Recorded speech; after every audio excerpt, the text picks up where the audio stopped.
प्रतियोगिता दर्पण का स्मरणीय तथ्य पढ़ेंगे राष्ट्रीय और अंतर्राष्ट्रीय जो 2016 जनवरी का है। जनवरी 2016 का। तो आइए शुरू करते हैं बिना समय गवाए। पहला है राष्ट्रीय शहरी सम्मेलन 2025 का आयोजन कहाँ किया गया।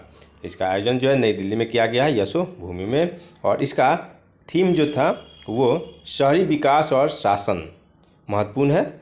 इसका राष्ट्रीय शहरी सम्मेलन 2025 जो 8 से 9 नवंबर 2025 को यह नई दिल्ली में आयोजित किया गया और थीम था शहरी विकास और शासन।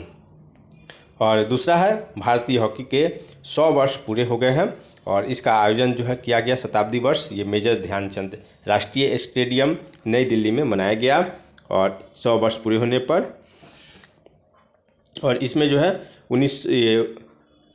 7 नवंबर 1925 को राष्ट्रीय हॉकी संघ के गठन के साथ ही भारत में हॉकी की एक औपचारिक स्वरूप भी मिला था, जो वर्ष 2009 में इसकी जगह हॉकी इंडिया ने ले ली। यह आधिकारिक निकाय है जो जिसे देश भर में हॉकी से जुड़े सभी गतिविधियां पुरुष और महिला दोनों की देखरेख का दायित्व सौंपता है। और तीसरा देखते हैं क्या है, तो रिसस मकाक को वन्यजीव संरक्षण अधिनियम की कौन सी अनुसूची में पुनः शामिल करने की सिफारिश की गई है, तो अनुसूची 2 है। ये रिसस मकाक जो है ये बंदर का प्रजाति, यहाँ पर देख सकते हैं बंदर का प्रजाति है और इसको 1972 की अनुसूची 2 में पुनः शामिल करने की सिफारिश की गई है। अगला क्वेश्चन देखते हैं। प्रोफेसर वैद्य शरण माफ कीजिएगा प्रोफेसर वैदेश्वरन राजा रमन जिनका हाल में ही निधन हो गया, उनको पद्म भूषण पुरस्कार कब मिला है, तो 1998 में इनको पद्म भूषण पुरस्कार मिला है। और यह जो है ITI कानपुर में भारत में कंप्यूटर विज्ञान में पहला व्यावसायिक पाठ्यक्रम स्थापित करने का श्रेय इनको दिया जाता है, इसलिए पद्म भूषण पुरस्कार भी दिया गया।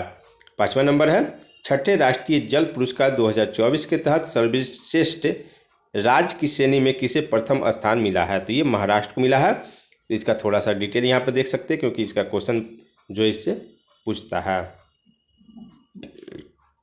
तो छठे राष्ट्रीय जल पुरस्कार 2024 में सर्वश्रेष्ठ राज्य की श्रेणी में महाराष्ट्र को प्रथम स्थान मिला है। उसके बाद जो है गुजरात और हरियाणा का स्थान आता है। और बताते चले कि राष्ट्रीय जल पुरस्कार की स्थापना जल शक्ति मंत्रालय के तहत जल संसाधन, नदी विकास और गंगा संरक्षण विभाग द्वारा की गई है। अगला है राष्ट्रीय शहरी सम्मेलन 2025 के दौरान शुभारंभ डंप साइट उपचार त्वरक कार्यक्रम, ये भी काफ़ी महत्वपूर्ण है। डंप साइट उपचार त्वरक कार्यक्रम के तहत किस वर्ष तक सामुदायिक और बुनियादी ढांचे के विकास के लिए मूल्यवान शहरी भूमि को पुनः प्राप्त करना है, तो वर्ष 2026 तक, मतलब 26 जो चल रहा है उसी तक। और इसमें जो है कूड़ा करकट का बात किया गया है, मिशन मोड के तहत इसको चलाया जाएगा।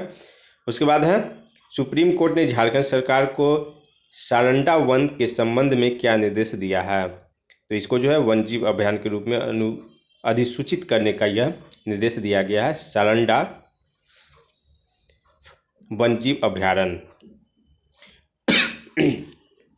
और यह जो है ये सारंडा वन्यजीव अभयारण्य जो है ये सारंडा 700 पहाड़ियों की भूमि के नाम से इसको जाना जाता है। झारखंड का एक विशाल साल वन है जो छोटा नागपुर जैव क्षेत्र का हिस्सा है। और यहाँ जो है दुर्लभ प्रजाति जैसे साल, कछुआ, हिरन, पाम सिवेट, जंगली हाथी पाए जाते हैं। और इस वन में हो, मुंडा, उड़ाव, संस्थाल जैसी जनजाति भी यहाँ पे रहती है। ये तो काफ़ी महत्वपूर्ण है, VBI है। अगला देखते हैं पॉइंट क्या है, तो अगला पॉइंट है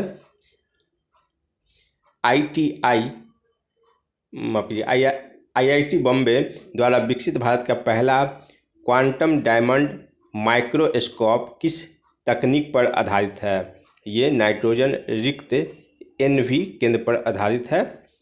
IIT बॉम्बे द्वारा विकसित क्वांटम डायमंड माइक्रोस्कोप। और यह जो है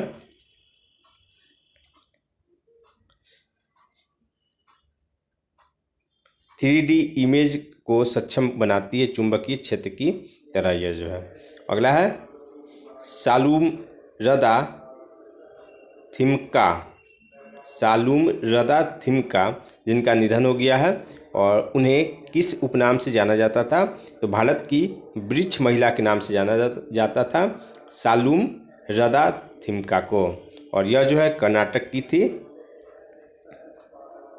यहाँ पे देख सकते हैं कर्नाटक की प्रसिद्ध पर्यावरणवादी थी और उन्हें दक्षिण कर्नाटक के अपने गांव के आसपास हजारों पेड़ पौधे लगाए थे और 385 बरगद के पेड़ इसमें भी शामिल है और इसीलिए इनको पद्म श्री पुरस्कार 2019 सहित कई पुरस्कार जो इनको मिला है।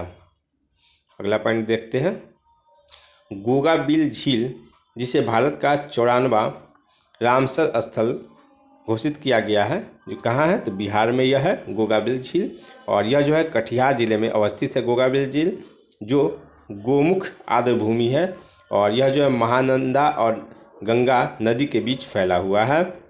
और यहाँ जो है कंखार नदियाँ तथा दक्षिण में पूरब से गंगा के प्रवाह से बनता है और पहला सामुदायिक रिजर्व है यह। और बिहार का पहला सामुदायिक रिजर्व जो है गोगाबिल झील है।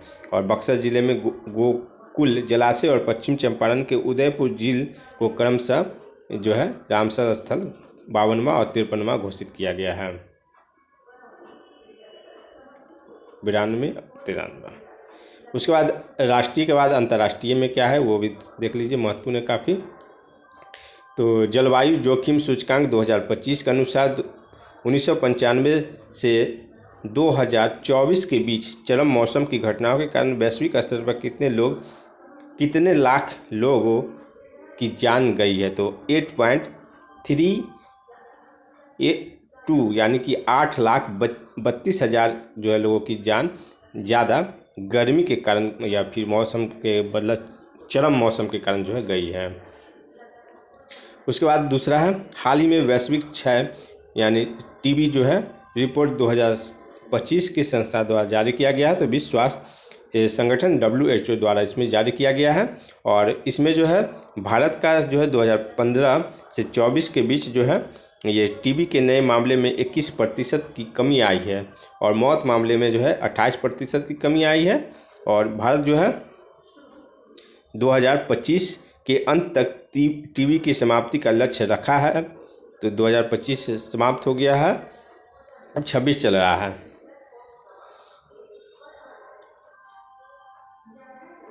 अगला देखते क्या है। और टीबी मतलब विश्व क्षय दिवस जो है क्षय रोग दिवस कब मनाया जाता है? 24 मार्च को जो है यह मनाया जाता है। ये काफ़ी महत्वपूर्ण है, कभी कभी पूछ देता है कब मनाया जाता है दिवस। उसके बाद है डेविड सजेल को उनके किस उपन्यास के लिए वर्ष 2025 का बुकर पुरस्कार प्रदान किया गया है? डेविड सजेले आप ये डेविड सजेले को जो है फ्लैश के लिए जो है ये बुकर पुरस्कार 2025 दिया गया है। और सजेले जो है उनके उपन्यासकार फ्लैश के लिए बुकर पुरस्कार दिया गया है और 6 लेखकों को चुना गया था, जिसमें किरण देसाई भारत के भी थे और भी ये लोग जो है इनको चुना गया था। उसके बाद अगला देखते हैं, ये महत्वपूर्ण है लेटेंस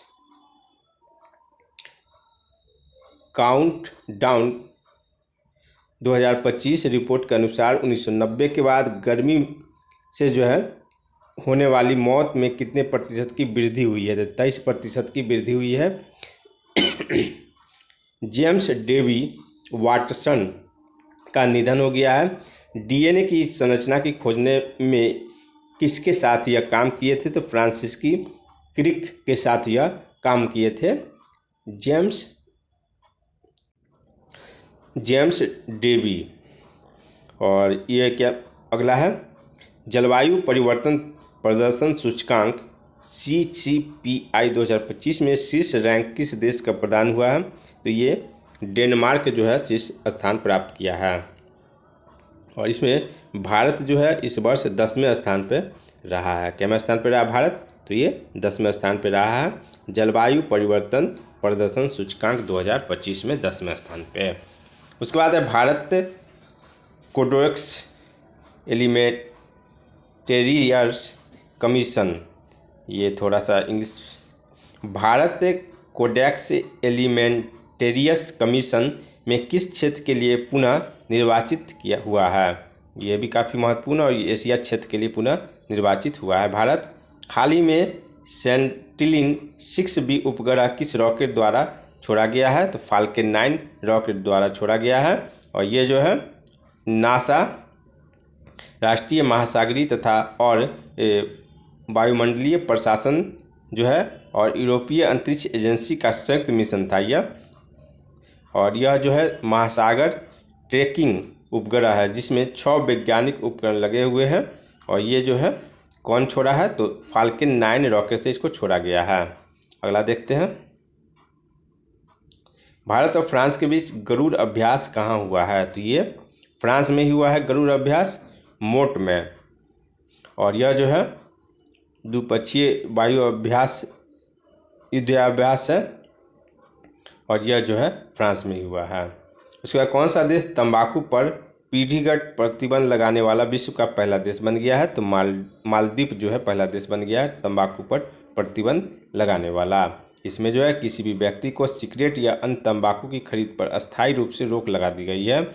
और इसका अर्थ है कि वह किसी भी उम्र के कानूनी रूप से तंबाकू नहीं खरीद सकता। विश्व में 1.3 बिलियन तंबाकू सेवन कर्ताओं में से लगभग 80% जो है निम्न और मध्य आय वाले देशों में रहते हैं। उल्लेख है कि विश्व स्वास्थ्य संगठन के सदस्य देश ने 2003 में WHO framework convention on tobacco control को अपनाया था। वर्तमान में 183 देश जो है इस संधि का पक्षकार है। तो इतना महत्वपूर्ण सारा था।